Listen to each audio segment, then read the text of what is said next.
Bonjour à tous, dans cette vidéo, nous allons parler de la prothèse totale de hanche. Je vais vous donner dans une première partie les recommandations, c'est-à-dire les réponses aux questions qui me sont le plus souvent posées.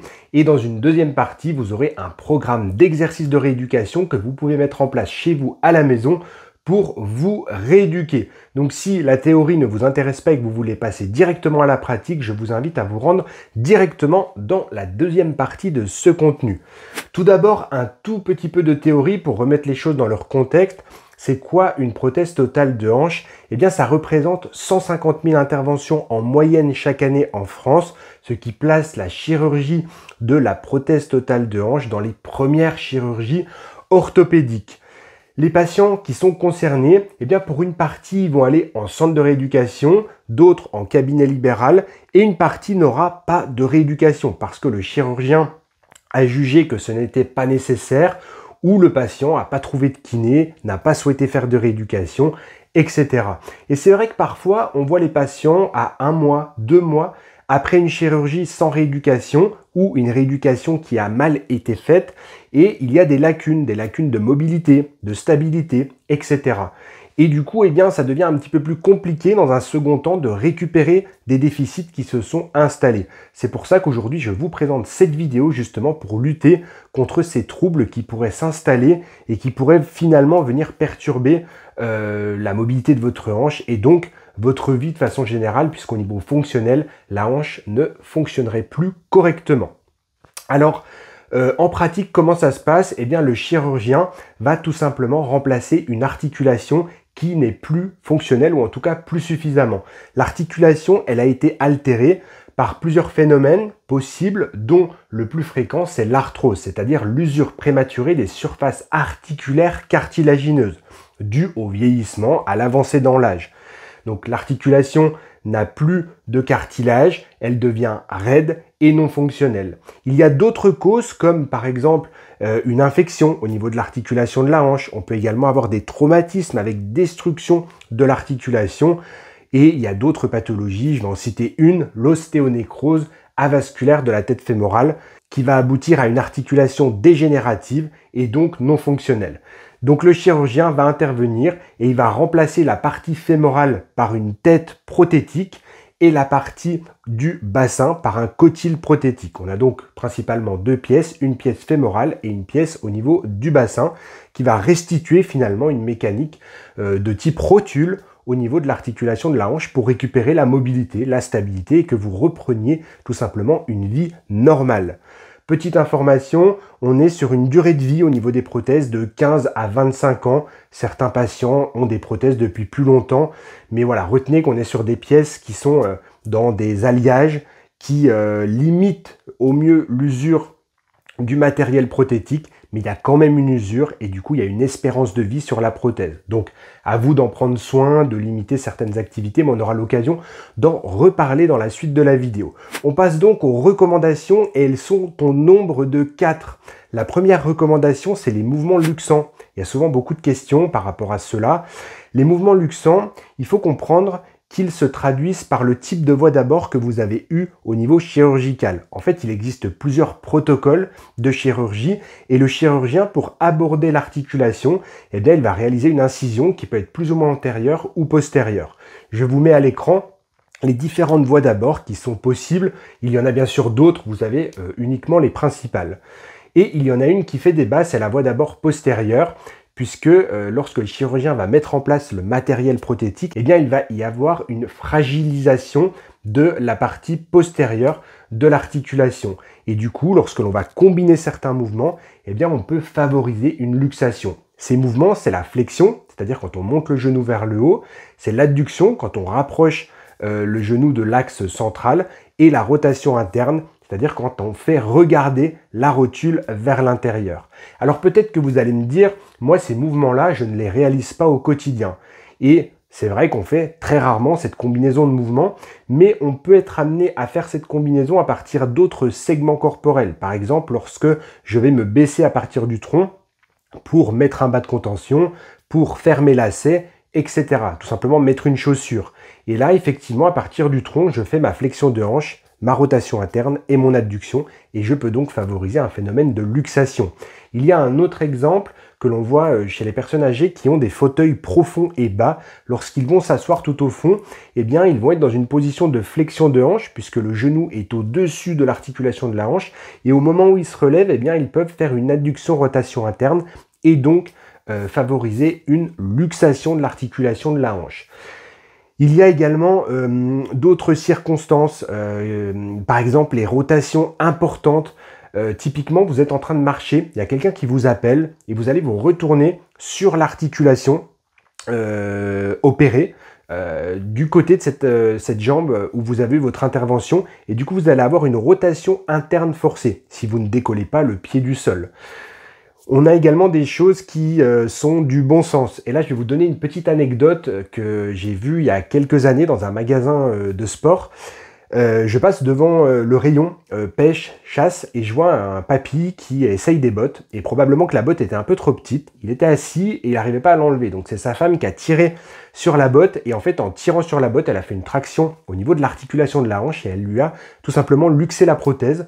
Donc vous voyez, il y a des choses de bon sens, il y a les mouvements théoriques luxants, et puis il y a aussi des choses qu'il ne faut tout simplement pas faire parce que ça va favoriser l'accident. Donc, ce qui me semble être nécessaire, c'est que vous connaissiez le type de voie d'abord que vous avez, les mouvements luxants s'ils existent, parce qu'il y a certaines voies d'abord où on n'a tout simplement pas de mouvement luxant, ou alors c'est des mouvements que l'on ne fait pas dans le quotidien. Il ne faut pas avoir de psychose là-dessus, mais il faut juste avoir à l'idée de ne pas les faire, ces mouvements luxants, dans des amplitudes importantes, au moins pendant les premières semaines, 4 à 5 premières semaines, le temps que la capsule articulaire retrouve une certaine solidité, que la cicatrisation soit suffisamment avancée. On passe à la deuxième recommandation, c'est la position pour dormir. C'est vrai qu'il y a beaucoup de questions sur le sommeil qui est déjà souvent perturbé après ce type d'intervention, et comment on dort pour ne pas se faire mal. Alors sur le dos, il n'y a pas de souci particulier en général.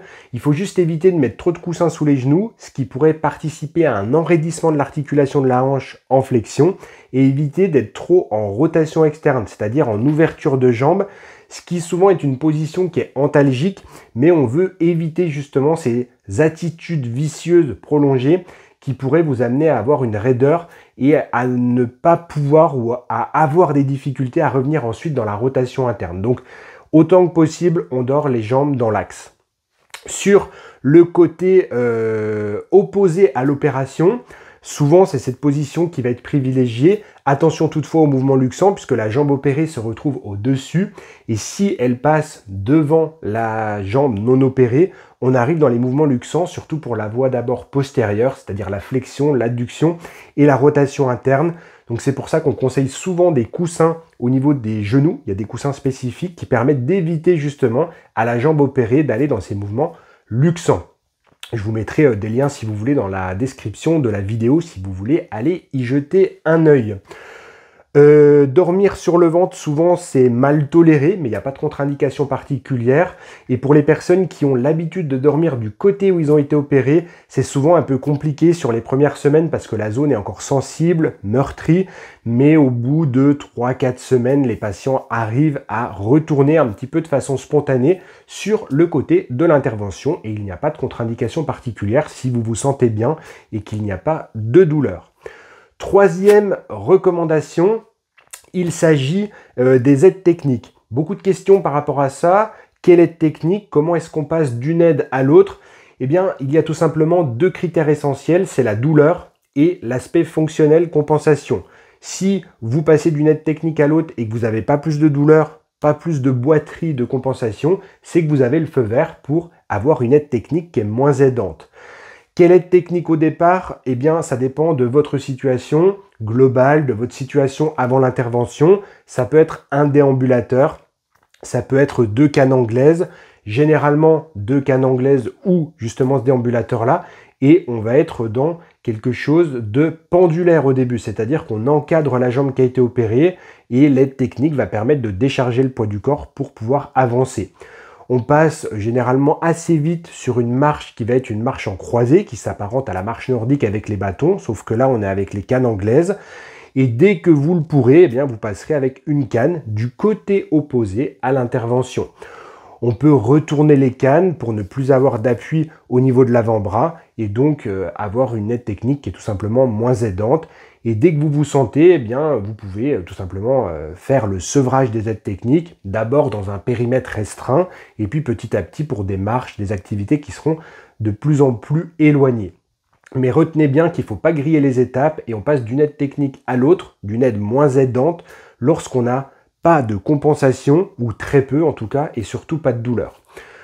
Quatrième et dernière recommandation, c'est les activités physiques. Est-ce qu'on peut reprendre les activités qu'on faisait auparavant, la rando, la course à pied, la natation, la marche, le vélo, etc.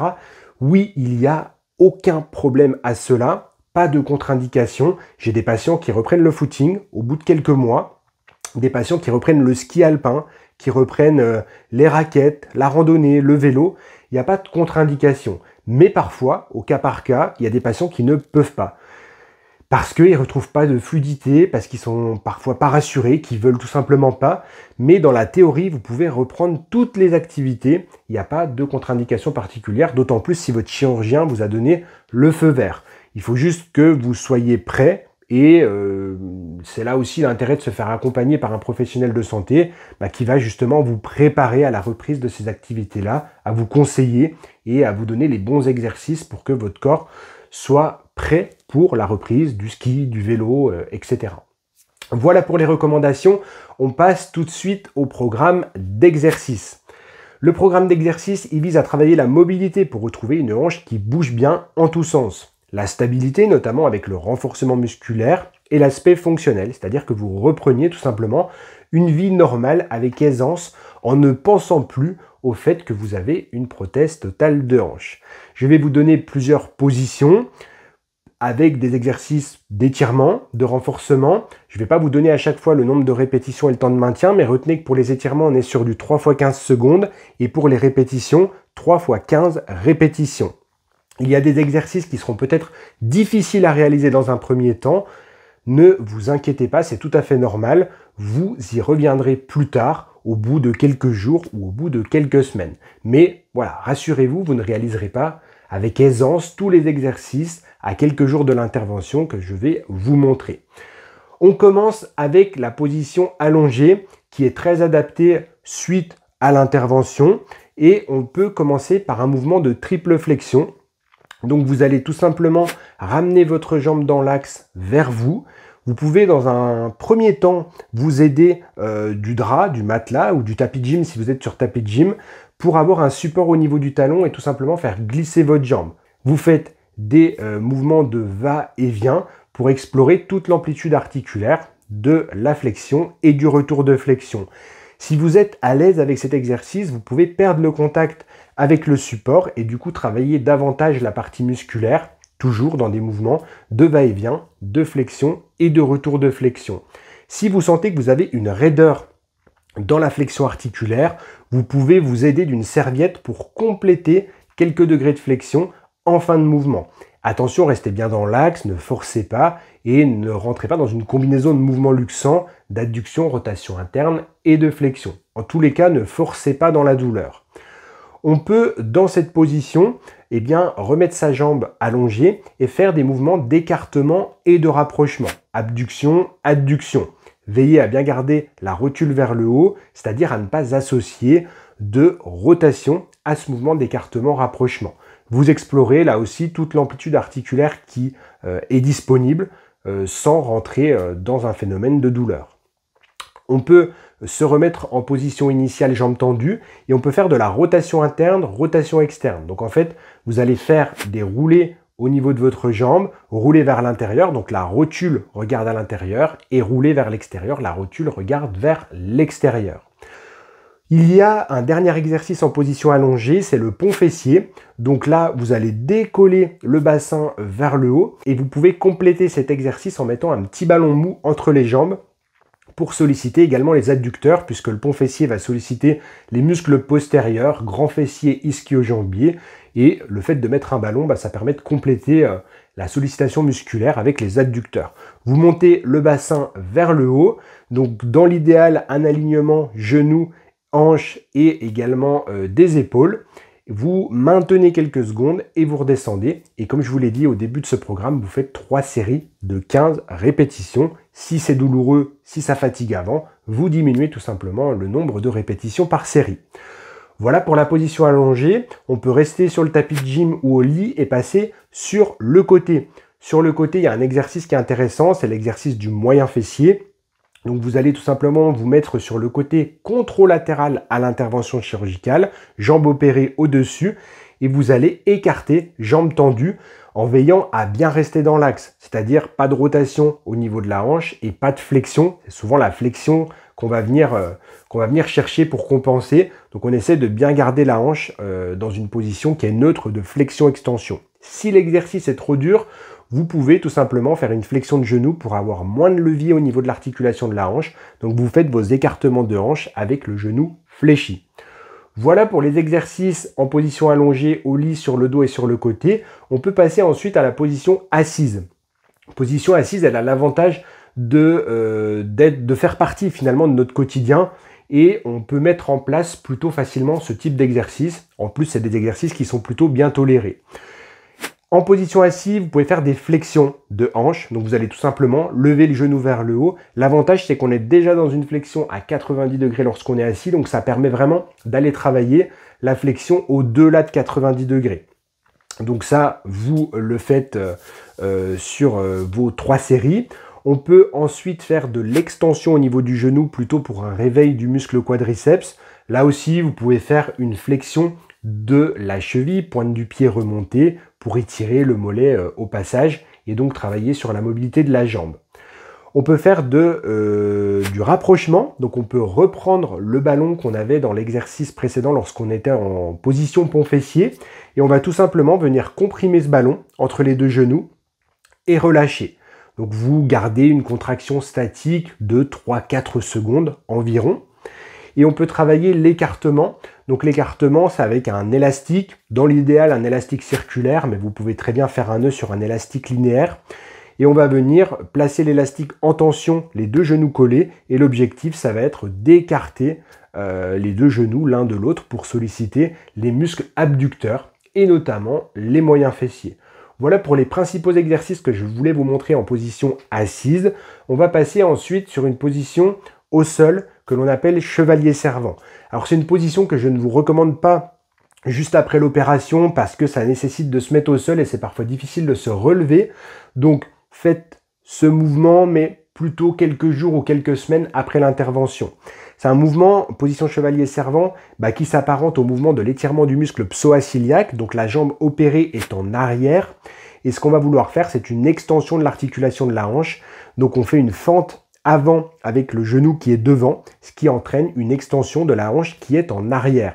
L'extension, elle est souvent très intéressante à travailler puisque c'est un mouvement qui a subi un enraidissement en préopératoire. C'est-à-dire que au fur et à mesure que l'arthrose s'est installée, on a perdu l'extension de l'articulation de la hanche avec parfois une hypoextensibilité du muscle psoas-iliaque. Donc c'est très intéressant dans la phase de rééducation d'aller étirer ce muscle-là sur des temps de 3 x 15 secondes.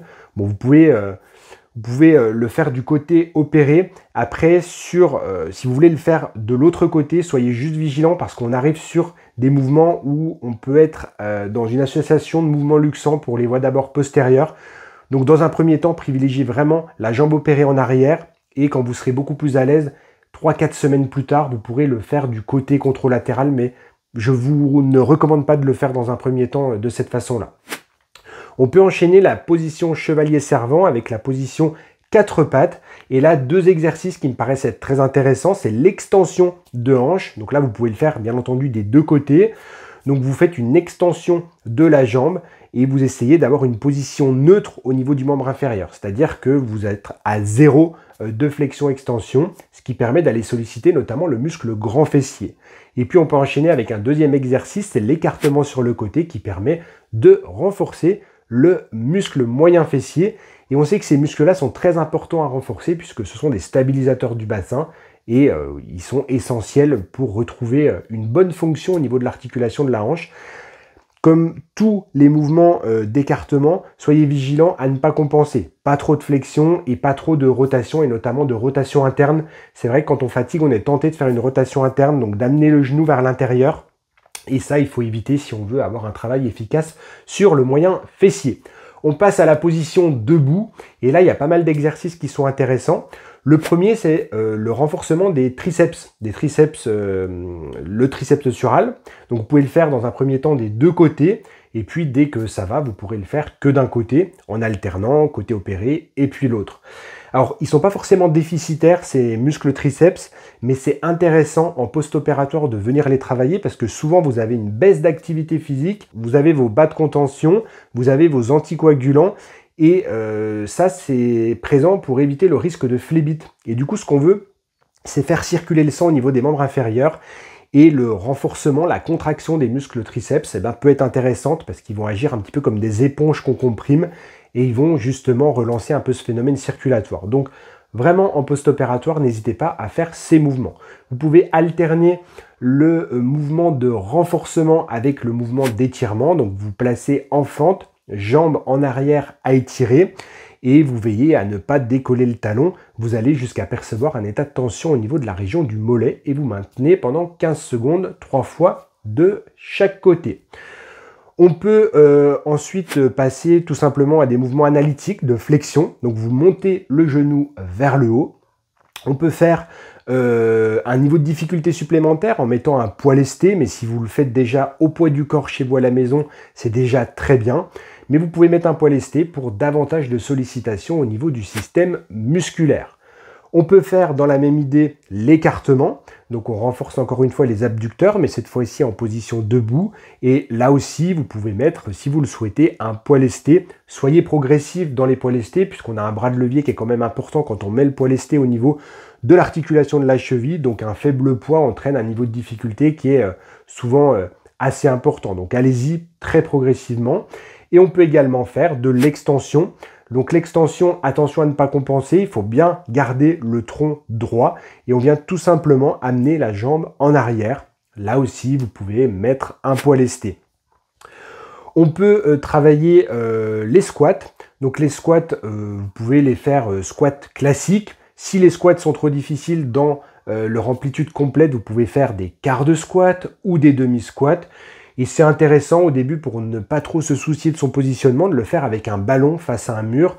Donc il faut avoir un ballon de gym à la maison, mais vous pouvez le faire face à un montant de porte qui est assez glissant. Et du coup, avec un vêtement qui va glisser sur le montant, vous allez avoir un petit peu cet effet de support que le ballon vous procure. Mais c'est un petit peu plus intéressant avec le ballon. Mais si vous n'en avez pas, vous pouvez faire comme je viens de vous dire. On peut également faire des fentes avant. Donc les fentes avant sont très intéressantes parce que là on va vraiment venir travailler de façon dissocier les deux jambes, ce qui n'était pas forcément le cas au niveau des squats où on travaillait en symétrique. Donc les fentes avant, c'est vraiment un exercice qui est très pertinent. On peut travailler l'étirement du muscle quadriceps. Donc vous allez venir saisir votre jambe côté opéré et vous allez faire une flexion de genou jusqu'au moment où vous ressentez un état de tension au niveau de la cuisse. Si vous n'avez pas la mobilité nécessaire, vous pouvez tout simplement prendre un élastique ou votre chaussette pour avoir un petit peu plus de marge du coup et vous pourrez étirer sans forcément saisir votre jambe. On est dans les étirements, donc 3 x 15 secondes. On peut se positionner en fente latérale pour venir étirer la région des adducteurs. Vous pouvez faire bien entendu l'exercice des deux côtés, toujours dans les étirements, donc toujours 3 x 15 secondes.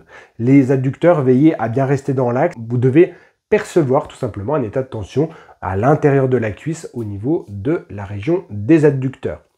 On va passer ensuite à un renforcement musculaire qui est un petit peu plus intense, donc souvent dans une deuxième partie de rééducation, c'est le renforcement des stabilisateurs. Je mets l'accent dessus depuis le début du programme, les stabilisateurs, notamment les moyens fessiers, parce que c'est souvent des muscles qui sont déficitaires en post-opératoire, et tant qu'ils ne sont pas suffisamment stables, on peut avoir le bassin qui dandine un petit peu, par manque de stabilité et ça peut favoriser une boiterie. Donc très important à renforcer ces stabilisateurs-là.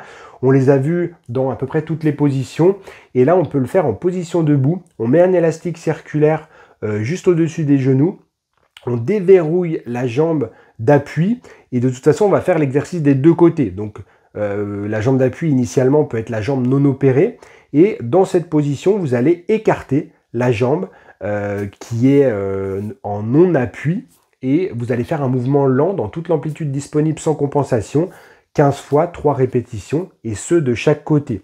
Le moyen fessier dont la jambe est en appui travaille en statique et en stabilisation. Le moyen fessier dont la jambe est en mouvement travaille de façon dynamique. Donc on a un intérêt vraiment dans les deux phases de l'exercice. Et l'objectif, c'est de faire l'exercice sans se tenir. Donc au début, peut-être que vous aurez la nécessité de vous tenir un petit peu, mais dans un deuxième temps, il faudra le faire, si possible, sans vous tenir. On passe à la dernière étape et il s'agit de la proprioception. C'est une étape indispensable qui permet vraiment de finaliser le travail de rééducation et on va travailler sur la coordination de la contraction des différents muscles qui vont permettre de restituer l'équilibre lorsqu'on est dans une situation de déséquilibre et qui vont permettre finalement d'ajuster les différents segments corporels de la bonne façon. Je vous donne 2 exercices, vous pourrez en faire qu'un, faire que l'autre, peu importe, mais comprenez un petit peu le principe et l'objectif de ces exercices, d'aller justement chercher le déséquilibre. On peut le faire avec un poids de type kettlebell. Vous vous mettez sur votre jambe opérée, genou légèrement déverrouillé, vous inclinez un petit peu le tronc et vous passez le kettlebell d'une main à l'autre de façon à faire des transferts de poids de la partie haute du corps pour justement travailler sur le rééquilibrage de la partie basse. Vous pouvez faire des sessions d'1 minute et de la même façon, il y a l'exercice des touchés de cible que j'aime bien. Donc vous allez vous placer sur votre jambe opérée, là encore une fois, et vous allez avec l'autre jambe aller toucher des cibles devant, derrière, sur le côté, de façon à induire des transferts de poids et à stimuler le rééquilibrage des segments corporels au niveau du membre inférieur qui est en appui, donc le membre inférieur où vous avez eu votre opération. Session d'1 minute également et je vous invite à le faire des deux côtés, côté opéré et côté non opéré. Voilà pour cette vidéo, j'espère qu'elle vous a plu. Si c'est le cas, n'hésitez pas à mettre un pouce en l'air, à vous abonner à la chaîne. N'hésitez pas à poser vos questions dans les commentaires, j'essaye vraiment de répondre à tout le monde. Et également à me donner des suggestions vidéo sur les contenus que vous attendez sur ma chaîne YouTube. Merci et à très bientôt. Prenez grand soin de vous et de votre santé. Ciao, ciao!